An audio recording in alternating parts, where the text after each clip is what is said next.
뺑소니 및 운전자 바꿔치기 의혹 등을 받고 있는 트로트 가수 김호중 씨가 고위 검사 출신의 전관 변호사를 변호인으로 선임한 것으로 확인됐습니다. 김 씨 측이 선임한 조남관 변호사는 법무부 검찰국장과 대검 차장검사 등을 지냈고 지난 2020년 윤석열 당시 검찰총장이 직무 정지되자 총장 직무대행을 맡은 바 있습니다. 이어 2022년 사직한 뒤 변호사로 활동해 왔는데 조 변호사는 어제 서울 강남경찰서에 선임계를 낸 것으로 알려졌습니다. 김 씨 측은 사고 이후 일관되게 음주는 하지 않았다고 주장하고 있는 만큼 조 변호사의 변론 초점도 이 부분에 맞춰질 것으로 예상됩니다. 김 씨는 사고 당일 저녁 서울 강남의 한 유흥주점을 방문했다가 대리기사가 운전하는 차량을 통해 귀가했다가 50여 분 뒤 다시 차를 몰고 나와 직접 운전대를 잡고 다른 술집으로 향하다 사고를 낸 것으로 알려졌습니다. 다만 소속사 측은 입장문을 통해 김호중은 유흥주점에 지인에게 인사차 들렀을 뿐 음주한 사실이 없음을 다시 한번 밝힌다고 강조했고 김 씨 역시 경찰 조사에서 유흥업소에 방문한 뒤 술잔에 입은 댔지만 마시지는 않았다고 진술한 것으로 알려졌습니다. 증거인멸 시도 논란도 계속되고 있습니다. 사고 직후 김 씨의 매니저가 대신 경찰에 출석해 허위 자백을 하는 동안 김 씨는 자택이 아닌 경기도의 한 호텔로 향했던 사실이 알려졌습니다. 경찰이 김 씨의 자택을 찾아갈 가능성에 대비해 집이 아닌 다른 곳에 은신했을 가능성이 제기됩니다. 블랙박스 메모리 카드를 훼손한 점도 논란입니다. 경찰은 김 씨의 소속사가 뺑소니 은폐를 위해 조직적으로 움직였다고 보고 소속사와 김 씨의 자택 등을 압수수색했습니다. 하지만 김 씨 측이 치밀하게 증거를 없앴다는 지적이 나오는 가운데 고위검사 출신의 전관 변호사까지 선임한 만큼 혐의 입증이 쉽지 않을 거란 관측도 나옵니다. 이런 가운데 김 씨는 내일과 모레 경남 창원에서 6월엔 경북 김천에서 열리는 트바로티 클래식 아레나 투어를 예정대로 진행하겠다는 입장을 고수하고 있습니다. 차량 앞바퀴가 들릴 정도로 충격이 컸지만 사고를 낸 운전자 김호중 씨는 그대로 자리를 떠납니다. 내려보지도 않고 그냥 주행량을 치시더라고요. 그리고 막을까도 해봤는데 이건 막으면 죽겠구나. 그로부터 약 10분 뒤 사고 현장에서 약 200m 떨어진 곳의 CCTV엔 김 씨가 누군가와 통화를 하는 장면이 포착됐습니다. 이후 김 씨는 집이 아닌 경기 구리시에 있는 한 숙박업소에 갔던 것으로 파악됐는데 김 씨 매니저 중 한 사람의 집 근처로 알려졌습니다. 비슷한 시각 매니저 중 한 명은 김 씨가 입었던 옷을 입고 경찰서에 자수했고 또 다른 매니저는 차량의 블랙박스 메모리 카드를 훼손했습니다. 조직적인 은폐 시도가 있었던 겁니다. 이에 대해 소속사 대표는 MBC 취재진과의 서면 인터뷰를 통해 매니저가 대신 자수한 건 자신이 지시한 일이라고 주장했습니다.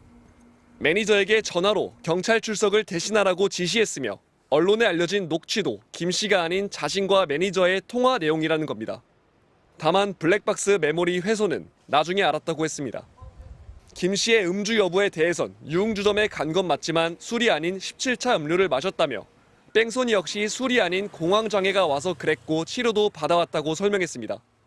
경찰은 김 씨 측 주장의 진위 확인을 위해 오늘 저녁 김 씨와 소속사 대표의 집과 사무실에 대해 압수수색을 벌였습니다.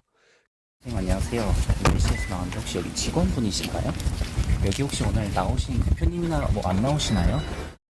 경찰은 압수수색에서 확보된 자료를 토대로 김 씨나 소속사 대표에 대해 범인 도피 교사 혐의를 적용할 수 있는지 검토할 방침입니다. MBC 뉴스 조건입니다.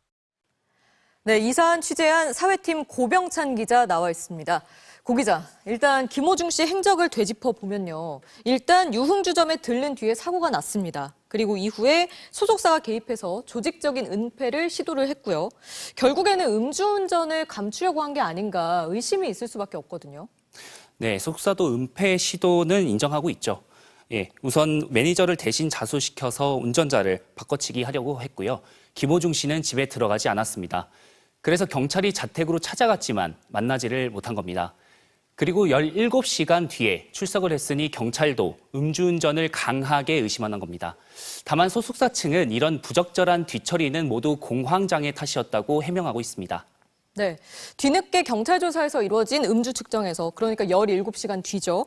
술을 마시지 않았다. 음성으로 나왔는데 음주 정황은 있는데 이렇게 음성으로 나오면 음주운전으로 처벌할 수가 있습니까? 네, 쉽지 않습니다.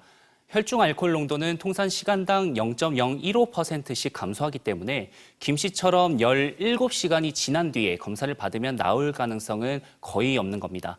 과거에도 한 방송인이 늦은 밤 사고를 내고 도주했다가 20시간 만에 경찰에 출석했는데 경찰은 음주 정황이 있다고 봤지만 법원은 측정된 근거가 없다며 음주운전에 대해선 무죄라 판단했습니다. 이런 선례 탓에 음주운전 중 사고를 내면 도망치는 게 이득이라는 잘못된 인식도 있다고 하는데요. 전문가 얘기 들어보시죠. 요즘에는 사고 미수치죄 형량은 그대로인데 음주운전 형량이 높아지다 보니까 이게 상대적으로 오히려 도망가는 경우가 많이 발생되고 있습니다. 네, 그럼 만약에 음주운전 사실이 밝혀지지 않으면 남은 혐의에 대한 처벌도 가벼워지는 거 아닌가요? 그렇진 않을 것으로 보입니다. 경찰이 음주운전 여부와 함께 보고 있는 혐의는 증거 인멸과 범인 도피 교사인데요. 만약 김 씨가 음주를 한 정황이 담긴 증거 등이 추가로 확보되면 음주 자체에 대해선 무죄 판결이 날 수는 있지만 범행 동기가 입증되면서 앞으로의 재판에서 양형에 영향을 미칠 수도 있습니다.